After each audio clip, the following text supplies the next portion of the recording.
सुंदर होता है वह सुंदर। अगर उन्हें ऐतराज ना हो तो हम उन्हें होस्ट करना चाहेंगे। मुझे यकीन है कि हमारे घर में उन्हें किसी चीज की कमी नहीं होगी। ठीक है, कल मीटिंग आपके घर पर रखते हैं। ठीक है, धन्यवाद।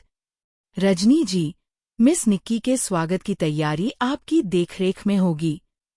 कोई भी गड़बड़ नहीं होनी चाहिए क्योंकि ये डील हमारे लिए बहुत महत्वपूर्ण है।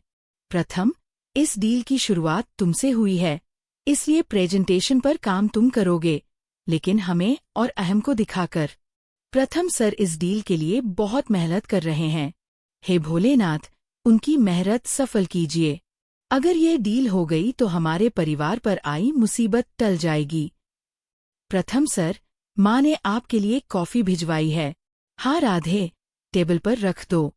प्रथम सर, आप कुछ परेशान लग रहे हैं। राधे, आज फैक्ट्री में जो हादसा हुआ, कहीं न कहीं उसका जिम्मेदार मैं भी हूँ। मैं नहीं चाहता कि हमें मिली नई अवसर मेरे हाथ से निकल जाए। मैं इसे किसी भी कीमत पर खो नहीं सकता। राध्या, क्या मैं आपके कुछ काम आ सकती हूँ? मुझे ऐसी मिठाइयों की रेसिपी चाहिए जिनमें भारतीय स्वाद हो लेकिन विदेशी मिठाइयों का हल्का फ्लेवर भी हो। कुछ ऐसा जो बहुत अलग हो और सबको पसंद आए। कोई ऐसी मिठाई जो पहले बनी हो और परिवार में सबको पसंद आई हो। राध्या अपनी माँ की डायरी लेकर आती है। उसमें अलग अलग तरह की मिठाइयों की रेसिपी लिखी हैं जो बाजार में नहीं मिलती, लेकिन उनकी माँ घर पर बना चुकी थी और सबको बहुत पसंद आती थी। राध्या बताती है कि उनकी माँ के हाथों में जादू था। प्रथम रेसिपियों के नाम देखकर कहता है कि नाम तो काफी दिलचस्प हैं। राध्या चुलबुले लड्डू के बारे में बताती है, उसकी मनपसंद मिठाई, जिसका नाम उसकी माँ ने उसके बचपन के नाम लड्डू पर रखा था।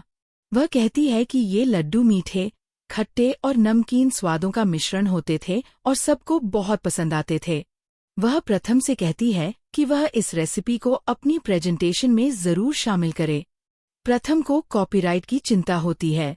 राध्या कहती है कि ये उनकी माँ की रेसिपी है और उनकी माँ को बहुत खुशी होगी ये जानकर कि उनकी बनाई मिठाई उनके दामाद के काम आई।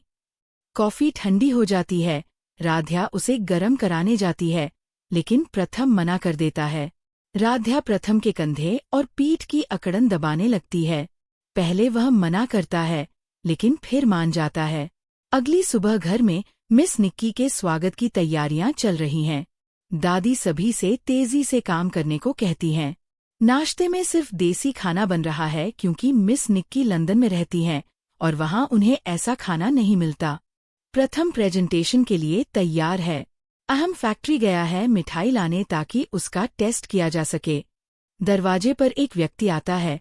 वह फायर डिपार्टमेंट से होता है और फैक्ट्री में लगी आग की रिपोर्ट देकर चला जाता है। रजनी रिपोर्ट ले लेती है। अहम रिपोर्ट्स देखकर परेशान हो जाता है। उसमें लिखा होता है कि आग की वजह शॉर्ट सर्किट था और किसी ने इलेक्ट्रिकल बोर्ड के साथ छेड़खानी की थी। वह समझ जाता है कि यह हादसा उसकी अपनी लापरवाही से हुआ, न कि राध्या की मोमबत्ती से।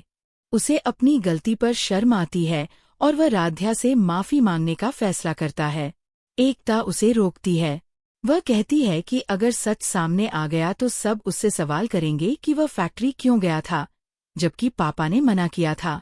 वह समझाती है कि गलती प्रथम के सिर पर है और उसे वैसे भी लोग लापरवाह मानते हैं, लेकिन अहम घर का जिम्मेदार बेटा है और ऐसे इंसान से ऐसी गलती की उम्मीद कोई नहीं करता। एकता कहती है कि ये बात दबा देना ही समझदारी है। उसी समय राध्या आती है।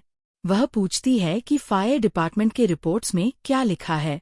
अहम झूठ बोल देता है कि दिए की वजह से आग लगी। वह कहती है कि उसे उन पर भरोसा है और प्रार्थना करती है कि आज की नई डील अच्छी तरह हो जाए। अहम रिपोर्ट छुपा देता है ताकि कोई असली वजह न जान सके।